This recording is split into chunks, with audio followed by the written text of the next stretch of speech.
Blood Meridian, or The Evening Redness in the West, follows the life of the kid. Born in Tennessee under violence and neglect. His mother dies early. His father drinks and quotes forgotten poets. At 14, the kid runs away and begins a drifting life across the American South, fighting sailors, being shot in New Orleans, and wandering into Texas. Already he shows an appetite for senseless violence. He first sees Judge Holden in a revival tent. Holden, bald and immense, interrupts a preacher, exposing him as a fraud, sparking chaos and bloodshed. Afterwards, he admits he had never met the preacher before. His power lies in fabrication, manipulation, and command. The judge's unsettling mixture of knowledge and malice sets the stage for everything to come. The kid joins Captain White's private army, lured by promises of land and conquest. But White's company is annihilated in one of literature's most infamous massacres. Comanche warriors charge in grotesque finery, killing with lances, knives, and arrows until the plain is strewn with bodies. The kid barely escapes. He then becomes part of the Glanton Gang, led by John Joel Glanton, contracted by Mexican authorities to hunt Apache scalps. At first mercenary, the work soon devolves into pure savagery.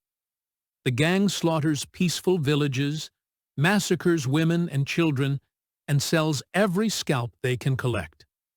McCarthy spares nothing in his descriptions. The frontier is a furnace of blood. Among them, Judge Holden dominates. He is a polymath, fluent in languages, skilled in music, drawing, and science. He keeps a ledger where he records everything, insisting that what is not recorded does not exist. More than a man, he seems a mythic embodiment of war itself. His philosophy is chilling.